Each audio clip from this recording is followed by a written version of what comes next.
got this afternoon. So if you want to cover the 262 one first, it's pretty cut and dry. Okay, yeah, so traffic control order 262 is just a traffic control order to place yield signs on Walker Ridge Avenue where it crosses the railroad. It's a new federal requirement that we just recently became aware of. Looked all throughout the city, there was one location that needed it. That's the one. So all the rest of our road crossings have to have signals out. So this one doesn't, so we just put a yield sign before it was just under control. Okay. Straightforward. Any questions on that one? Commissioners, nothing? Okay. All right, let's jump to 263, and that goes hand in hand with the MDOT contract for resurfacing. I think I forgot to press the button on the last one, so Okay. apologize for that. So TCO 263 is no parking on Sunset Hills. And this is from Lake Michigan Drive down to Jason Ridge Lane. So we have a project coming up later this summer to just resurface Sunset Hills Avenue on the northern section there. So we're going to take off 3 inches of pavement and put back 3 inches of pavement. We did get an MDOT grant for this. It's a pretty small project to get a grant for, but we don't ever turn away free money. So a little bit of paperwork on our end, but because there's federal money involved, MDOT reviewed it. MDOT looked at Sunset Hills Avenue and they said, okay, your street is 30 feet wide.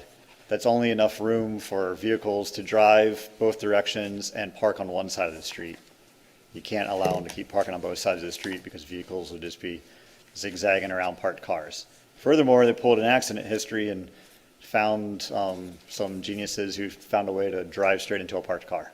So that didn't support our case either. So then we had to decide which side do we side no parking. We looked at a lot of aerial photographs and Google Street Views from over the years, all the way back to like 2007. We did some site visits. Scott visited the site, I did, Daryl did. And then we took it to traffic committee. And what we agreed upon was what the traffic control order says is sign the east side is no parking, meaning that cars can park on the west side.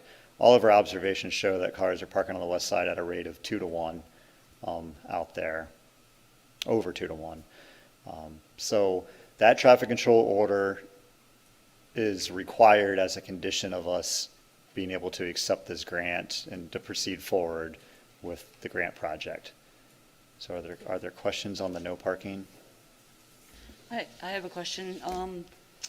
How is this being communicated to the residents? Yeah, so that's a tricky one, right? So no, we're going to have a public information meeting on this. We just got the bids in today from the contractor. So what that means is we've got about 3 weeks for all the paperwork to get approved, at which time we're then allowed to talk to the contractor. We're not allowed to talk to them right now. And when we talk to them, I'll say, hey, when are you planning on starting? And what I will do is once I have that start date, I'll immediately send out a letter to the residents saying, we're having a public open house to explain the project. And then I will also in the letter explain the no parking. So the public open house will be to talk about the project and talk about the no parking. And I will also explain that in the letter. But I didn't want to hit people twice with such a small project, you know. So that's how we chose to handle this one.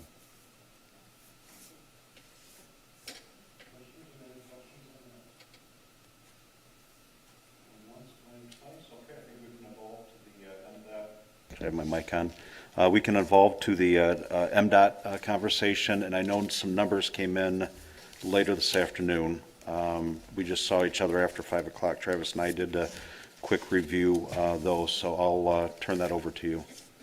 Yeah, so the contract that's in front of you is a standard MDOT contract that we have for all of our projects where they administer federal funds for us. And there's a lot of language in it, but the most important part I think that's in it is it says you're allowed to have X amount of money up to a certain percentage, whichever is less. So in this case, the governing thing is the percentage. It's this 81.85%. We always say they're 80-20 grants. Somehow MDOT figured out a way to get us an extra 1.85%, and I haven't asked too many questions on how that comes about. But so we did get the bids. So that contract is just a standard contract saying the city of Walker is on board with doing this project. And we're going to do our local share. MDOT's going to do their federal share. And then the city walker also does the design, engineering, and inspection. It just outlines all of the standard rules and procedures. Now, the engineer's estimate on this project was just under $330,000. Our low bid came in significantly lower, $238,000 from Michigan Paving. So that's like 28% lower than we were expecting, which is good all around the board. MDOT gets to save money, we get to save money. And the Michigan Paving bid has been reviewed by Moore and Bruce Inc. Nothing looks too crazy because the second and third lowest bidders were in that same ballpark. As I understand it, it's just less money across the board on pavement removal, traffic control, adding new pavement. Just got good favorable pricing for it. So it's a better situation to be in when we're under the engineer's estimate than when we're over it. So. Other Commissioners, questions? Any questions on that? So basically, the cost of materials basically the same, and Yeah, so as I understood it, the cost of materials went down pretty significantly, but I'll step aside here. Steve, if you want to speak a little bit. Good evening, Steve Groneboom. Excuse me, I'm with Moore and Bruce Inc. Again, thank you for the work. We are also doing Northridge Drive extension, which is a fun job to work on as well. Excuse me, frog in my throat. The low prices, I mean, sometimes you stand up here and go, Mr. Engineer, why were you the low bid and everybody else was, way over you? And now we've got just the reverse, but it's the same questions. Why the discrepancies? Asphalt prices have gone down quite a bit. You wonder if that's somehow related to the price of oil staying down low. I mean, earlier this year, asphalt prices were $90, $95 a ton. They're probably 15% less than that right now. That's about a $20,000 savings. You wonder if that's oil related going down. Is it COVID? The other things in here, like Travis said, traffic control. We're going to build it maintaining traffic each way on the street to keep access into the houses. That was significantly lower. A fair amount less just to remove pavement, a lot less than we thought we had ever seen before on these jobs. Some smaller things too. There's a little bit of sidewalk ramp work. We got to take them out, make sure they're all ADA, American with Disabilities Act requirements and specifications. Everything was just a little bit lower. Again, it's a nice problem to have. Questions, comments? so you talk about removal, the prices went down, but the price of millings has gone up dramatically. So is the milling staying with the city, or are they going to the contractor? They're going to the contractor. Okay. Yeah. So he can recoup a lot. He can recoup that, yes. Yes, Okay. yes. Thank you. Yep. Commissioners, any other questions for either Steve or Travis? Okay. So are we I just want to make sure clarification, looking for approval to accept that? Okay, Go ahead. perfect. Good catch.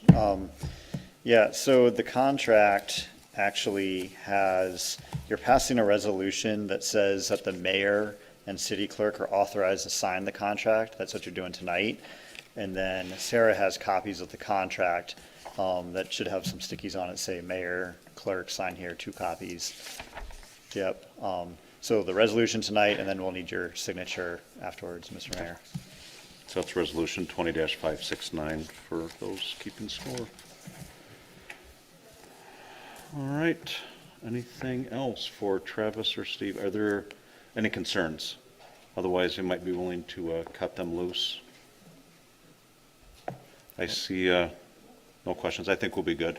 Okay. Gentlemen, thank you for staying. Steve, Thank thanks you. for coming. Good seeing you. Yep. Thank you. Yep. I'm smiling again. We believe you. Have a nice Thank you. evening. Yep. Yes, awesome. Okay, good, thank you. All right, we have about 2.5 minutes left. Any questions on the expenditures at this point? That's the last thing on the consent agenda? All right. We are good, so we have about 2 minutes if anybody needs anything, or we'll just sit tight here.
Yeah, I came across this prayer from the First Nation Ojibwa tribe, and I thought it would be nice to share with our group. It kind of goes with some of the things that are going on for us today. It's quite short, so if we can all just take a moment. Grandfather, Sacred One, teach us love, compassion, and honor, that we may heal the earth and heal each other. Amen. Thank you. If I'd ask the audience, please stand and join me for the Pledge of Allegiance. Allegiance to the flag of the United States of America and to the republic for which it stands, one nation, under God, indivisible, with liberty and justice for all. If I could ask the clerk to please call the roll. Mayor Carey, Present. Commissioner Gilbert, Present. Commissioner Kent, Present. Commissioner Deshane, Commissioner Glanville, Present. Commissioner Groders, Present? Commissioner Heisinger. Thank you. I would like to have a motion, as we went into closed session earlier, have a motion to amend the agenda to add or include the contract for the command officers under the consent agenda. So this is basically to amend the agenda and add in the approval for the contract for command officers under the consent agenda. Do I have a motion for that? Make that motion. Commissioner Gilbert? I'll support. Commissioner Deshane? Any other discussion, dialogue, questions? All those in favor, please say aye. Aye. Those opposed? Motion passed. Thank you. All right. Next on our list is approval of the minutes from the June 22nd, 2020 meeting. Do we have any questions on that? Otherwise, we'll entertain a motion to approve those.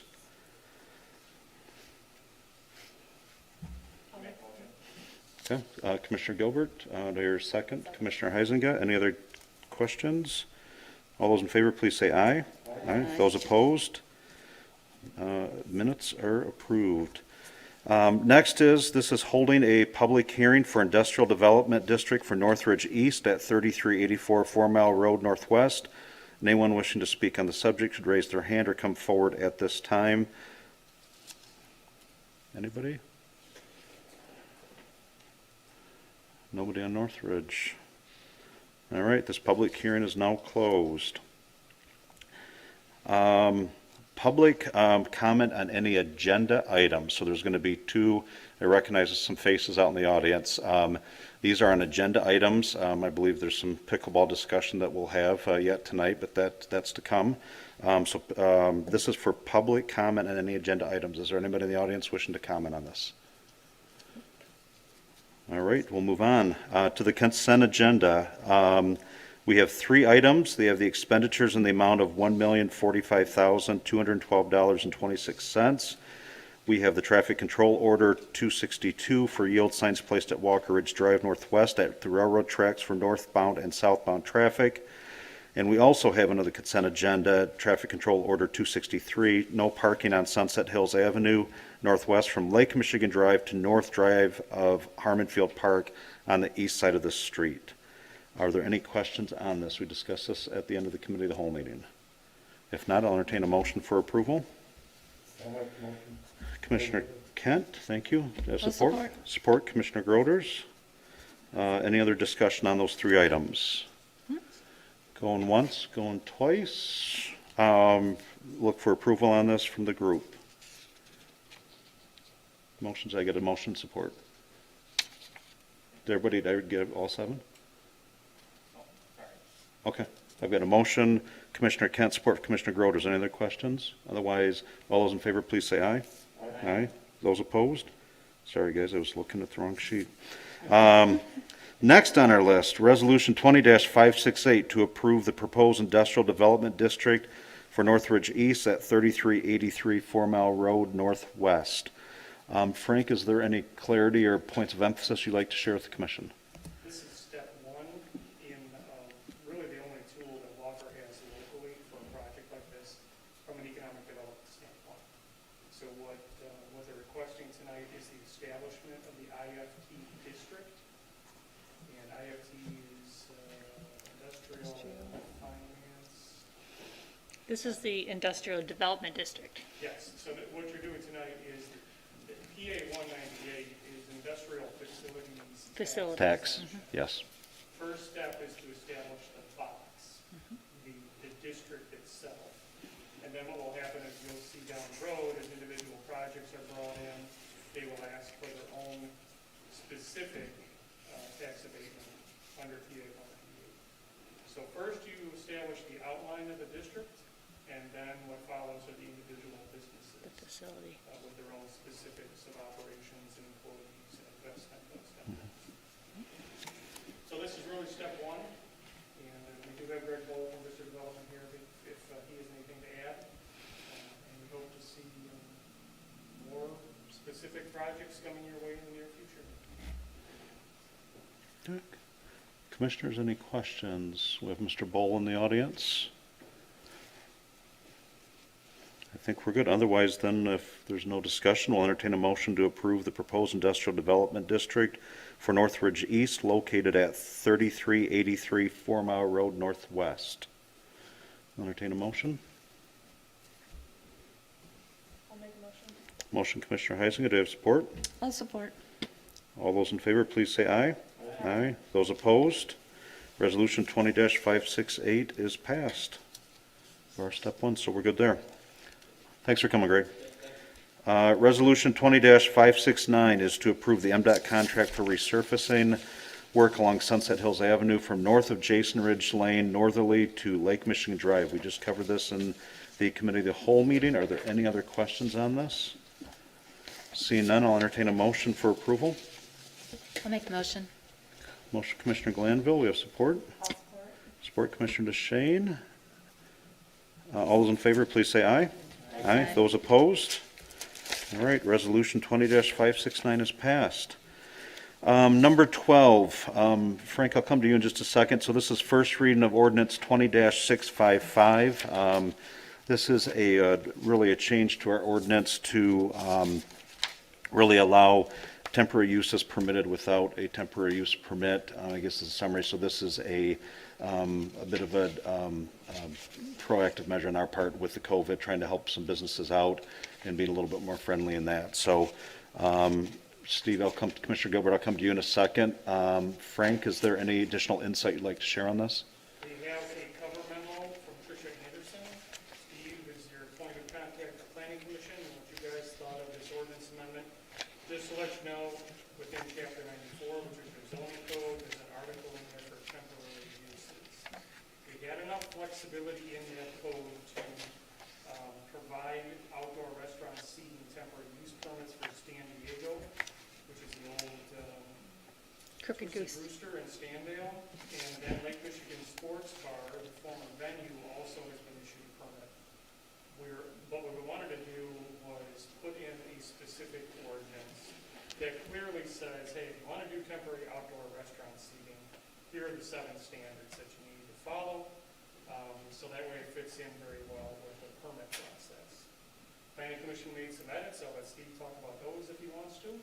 But otherwise, the last page of your packet, page 80 of 80, has the meat of the ordinance, which is under subsection H, outdoor restaurant seating, the 7 standards. It's an easy checklist to go down, review with staff, police, fire, building, and community development to allow us to hopefully help out some of the local businesses. That's about it. Yeah, so I can jump in here. We put this together, and great work on Frank's part. The mayor, everyone at City Hall has been really helpful in making sure that we took this opportunity to help our local restaurants and businesses in the community. They're on some pretty tough times, especially with the plethora of different mandates that they've had to deal with throughout this crisis, and how those have been ever changing, and they're having to be flexible with their business models.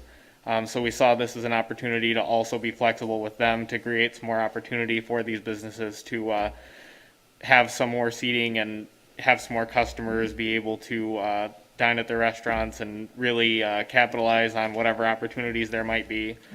We kind of used the MLCC model to lay out how we were going to address it, and we fit it into our temporary use ordinance. At the Planning Commission level, there's a lot of discussion about it. Everyone's very supportive, and we did make one change to the hours allowed to match that to our noise ordinance. We thought, you know, that kind of makes sense with when we're trying to keep the nuisance down and kind of being creating the most opportunity that we can for those businesses. So I think this is good policy, and a lot of work has gone into it, and if anyone has any questions, I'm happy to try and help. Commissioners, any questions? Comments? Good, thank you for the work on that. Thanks to city staff. I know it seemed like a barrage of requests and the stopwatch in the hand, but we ended up getting it done, so thank you for that. So that being said, we have the first reading of ordinance 20-655 as just discussed in front of us. I'll entertain a motion for approval on that. Make motion? Motion, Commissioner Gilbert. Support, Commissioner Kent. Any other discussion? Just that I'm glad to see it, and it's nice, so if anybody's got a business and they wonder what they can do, it's like, here it is. Yep, consistent checklist. I think it should be hopefully a win-win for everybody. Perfect. All right, all those, and so we have a motion from Commissioner Gilbert, supported by Commissioner Kent. All those in favor, please say aye. Aye. Aye. Those opposed? All right, the first reading of ordinance 20-655 is passed. Now we'll open up for other public comment, and I know we're going to have with our pickleball group up here, as some had seen on social media, the city made the decision to take the nets on the pickleball court down coming into the weekend, and one of the reasons that we did that was this is our first year with the pickleball courts that we made the changeover to, and it does not appear that the current residences that are in proximity adjacent to the pickleball courts are adequately far enough away from what other recommendations are. That being said, after really, I think this is, help me out, Frank, from the late night text and emails, probably we're going on a month of every single night, I swear, of not just me getting the call, maybe managers, police getting pulled out to it. We don't have an ordinance in place, but we posted signs up for an 8 a.m. to 8 p.m. only. And the pickleball court, and I see Suzanne in the front. I know her and her husband are going out and helping us even, so that we, I have a really hard time on something with when we don't have an ordinance in place of sending our uniform officers out to really address that at this point. And even on one of the last couple of nights before we pulled them down, I had a group of young men out there, a group of 4, and I got kind of the attitude out there.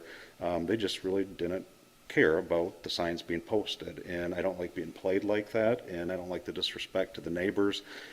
So when you weigh everything out there, we created, in putting that court, those courts too close to those residences, we created a noise nuisance problem. By our noise ordinance, we very potentially are in violation of that ourselves by those people being able to play out there. And we have, despite efforts, I just felt like it was a hole we could not, staff did and myself did not feel like it was a hole we could dig out of. So made the decision to pull the nets down.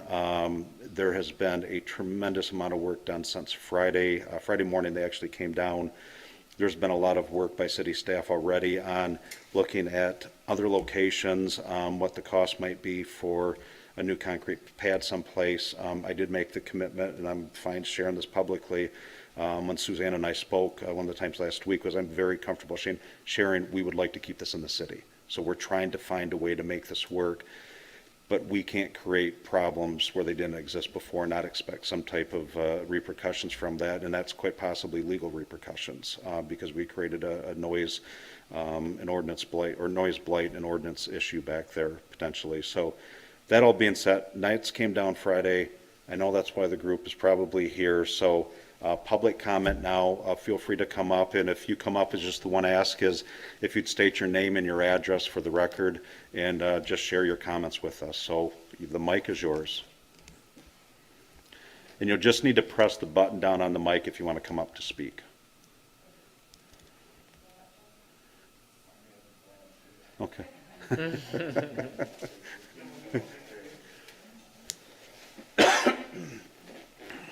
Thank you, Suzanne. My name is Suzanne Schmieder. My address is 2508 Falcon Point Drive, Northwest. And I appreciate the fact that, you know, you're trying to take care of the city. We were wondering, is there any way that we could have very limited hours? Somehow work it out with, you know, maybe just morning hours. I don't know if it could be a possibility that we have a group that maybe somehow we can come up with a group that could put 1 or 2 nets up and take those down in those hours until new courts are built, you know, or like at least through fall, you know, through the rest of the playing season. We can have a discussion with those neighbors back there. There's obviously a number of them directly affected within that radius that the 4 or 5 that continue to let us know that, hey, it's not just plain late at night, but I think it's even during the day. And the tough thing, and I didn't share this before, the tough thing is it is great seeing all of the people out there exercising. It is fantastic. And we've discussed this, that that's one of the neat, there's a yay and a boo here. And the yay is, yes, everybody's using it, even better than what we anticipated from, I think, about 1.5 years ago when we approved this, and investing that cost into it. The boo is the noise challenge we created for those folks back there. I will be happy on behalf of the city to approach the neighbors back there and see what the appetite for that is. If they're very restricted hours, maybe it's a 12 to 2. And maybe it's maybe it's the weekdays, and maybe city staff comes out and puts the nets up for a period of time. So let's see what options we have with that. Okay. Being that it's still summer and with the heat, maybe morning hours would be better than midday, but that's just, you know. Fair enough. And then riding my bike around and looking at locations within Central Park area and City Hall area. Would you, because of wanting to be so far away from a residence, would there be any consideration possibly of using part of an existing parking lot surface? I'm thinking like directly across from Ace Hardware, you know, well, not directly because that would be the library, but, you know, between the rec center and, the rec center and City Hall, the clerk's office, like in that maybe area, because there really aren't any homes there. It's, you know, businesses, and then it's City Hall. Anyway, that was one thing I thought of. And then we were looking at the basketball courts, and the first basketball court that is closest to the parking lot, I guess you would call it. So the most west of the 2 basketball courts. You know, maybe, I don't know how far that is away from those homes, the ones that would be closest to the ice rink. But yeah, it would be nice to have it in a park that there's already a bathroom. I mean, Sure. you know, so Understood. that's why we've been trying to kind of rack our brains but I haven't been to all the other parks yet either. And we have as well, and even looking at the other parks, and our city manager who's on vacation, our assistant city manager was on vacation last week, so he's not up to speed. He's going to yell at me about that in the morning. So what we worked on Friday was we're using the mapping system to see distance at, we're looking at different parks throughout the city where there are even patches of grass that Right. seem to be somewhat distant from residences, where we get beyond that 150 feet or less out here. And then even to that far to the, looking at the, we'd have to work with the school district on that, and that's entirely possible. But that's still, the one out by Central is only 260 feet from the apartments there. Okay. And I think that's where, and you've sent a tremendous amount of information, so that's being worked on. So thank you there, because you're helping work with us on that. And I want to leverage those resources. We've definitely got to be north of the 500-600 feet away from that court where Okay. that's taking place. So I think we can almost rule out that central one, but could we potentially move that over? There may be a expense coming back to this commission for approval for a new concrete pad, so we can put a new court down and leverage that in a more noise-friendly area. So we're, I would say nothing is off the table as the discussion, so we're even looking at patches of grass. Okay. And without being too specific, there's a couple, because I don't want to get anybody's hopes. Sure. Couple that the measurements seem okay right now, but we've already started to look at what the cost of the concrete's going to be to put that down, get that pad down, then we can resurface and get some nets and fencing up. Where's the proximity of the bathroom? Everything so far has a bathroom, I will say within walking distance within that park. Nice. So if that helps. Yeah, thank you. Yeah, no, and I appreciate it, and I can't say thank you enough on behalf of the commission. I know we've had some conversations, and you were a tremendous help when we first did this. Unintended consequences, this is super popular. It does have a noise aspect to it, and we're working through this right now. Okay, thank you. Cool, thank you. Anybody else?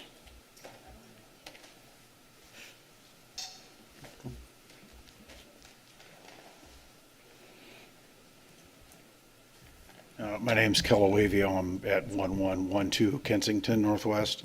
I guess I understand the issue with the courts back here was primarily noise.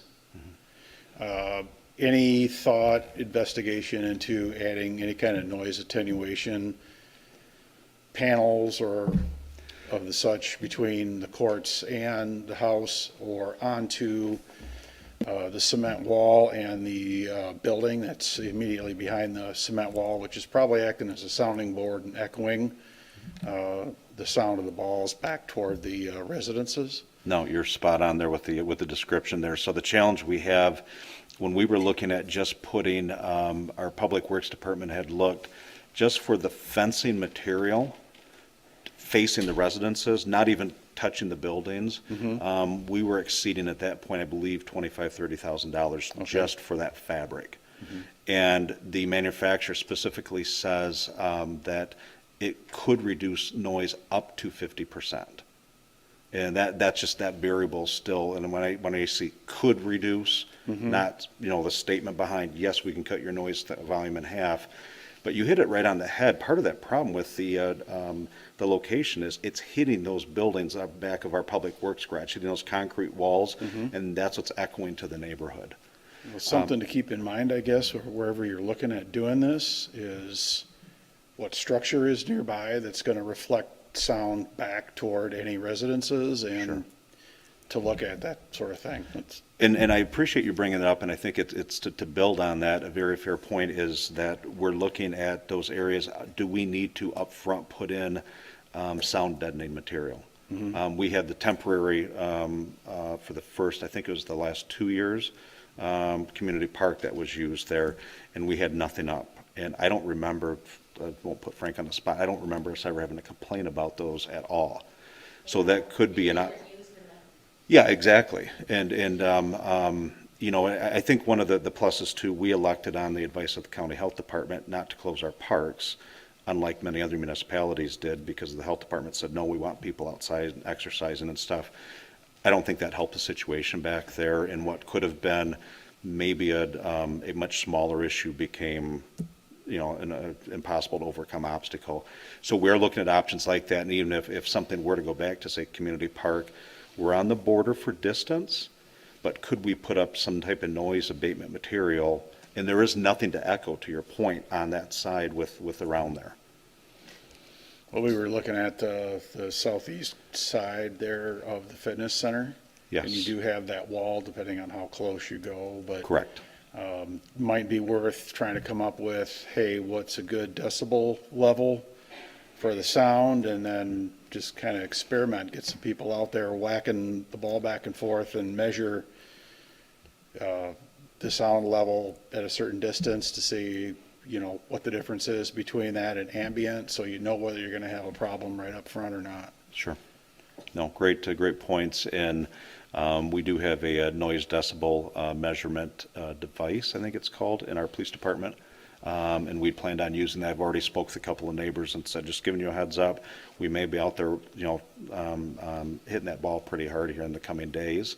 It's just so that we can measure, so we can understand what does this look like. And I think there's something to depending on the area you go to, I think we can all acknowledge that's a very quiet and serene neighborhood back there. That noise probably is more not just the echoing off the cement walls, is not just echoing off that. I think that noise is amplified because it's normally a little bit quiet, other than say Saturdays with the games and sometimes at nights with the adult leagues. But that being said, I think we have some options. Staff is very purposefully working on this. I'm optimistic we're going to have a solution fairly quickly. And Suzanne's been super helpful sharing information already. That's being shared back with the Public Works team. She graciously volunteered to help us out. So just so that we're all aligned and on the same page with making sure we've got the right spot, because we do want to see it here in the city. There's got to be a place to put that. It just, where's the right spot? Thank you. Yep, thank you for your comments. Anybody else in the audience? Going once, going twice? All right, we'll close our public comment. Thank you very much. We'll transition then to Commissioner City Manager comments. I'll start down on actually I'll start to the left. Mr. Walsh? All right, good evening. I've got two quick comments for you here. Number one is, I believe you received an email about August 26th, which is a ways out, but with vacations, we want to let you folks know that we will hold a joint meeting of the City Commission and the Planning Commission to discuss your distribution draft of the master plan.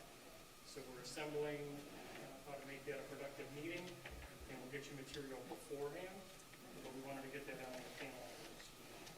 And then late in the day here, we sent out an update on how the city is going to be dealing with the latest executive order, and that's regarding masks. So we're also trying to stay current with your COVID-19 policies and procedures. Quick updates. Good, thank you. Commissioner Gilbert? Not too much for me. We had a planning commission meeting, approved a couple of projects, and obviously this ordinance that we now see or have approved for first reading today. I did go on a police department ride along, which I think was a really great experience. I recommend that anyone on this commission do it if you get the opportunity. It's really, I think it's really valuable to see what those folks are doing and kind of what the environment they're working in is, and what all the responsibility they've got on their plate as they're going out every night. That's it for me. Thank you. Commissioner Kent? Got the weeds cut on 3 Mile by Home Depot, and so things are going good, and so other than that, I'm good. Thank you. Commissioner DeShane? Nothing.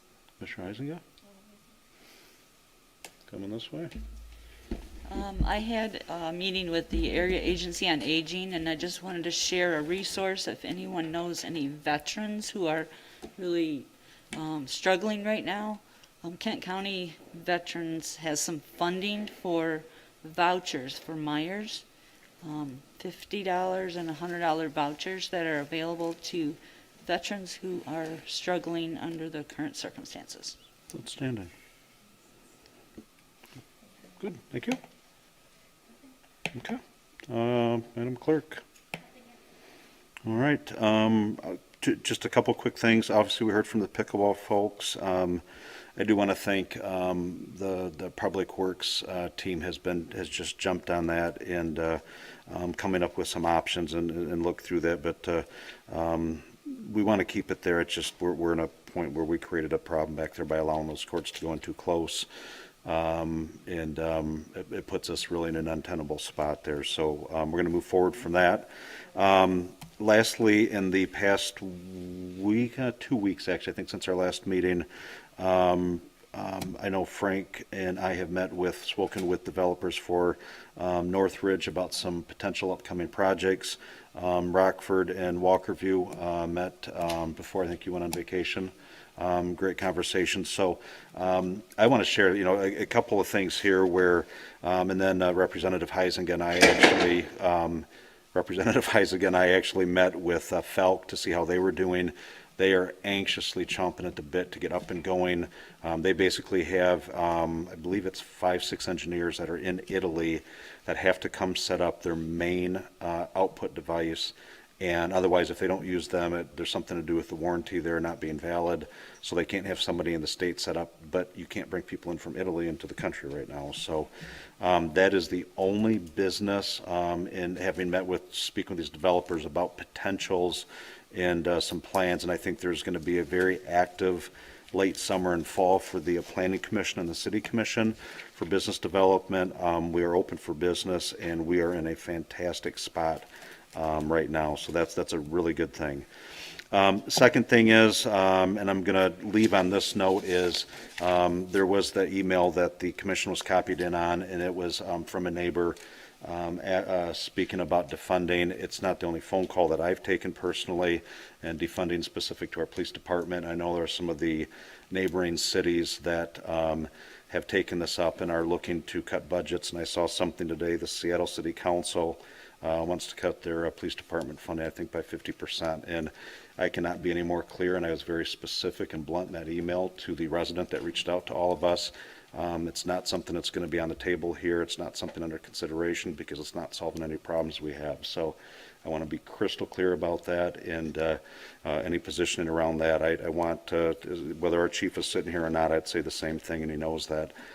This has been a very strong community when it comes to police relations with our community, and it's been that way for decades, and it'll be that way for decades to come. So I just want to share that with the group, and my position is not going to change on it. So that being said, we'll entertain a motion to adjourn unless there's anything else.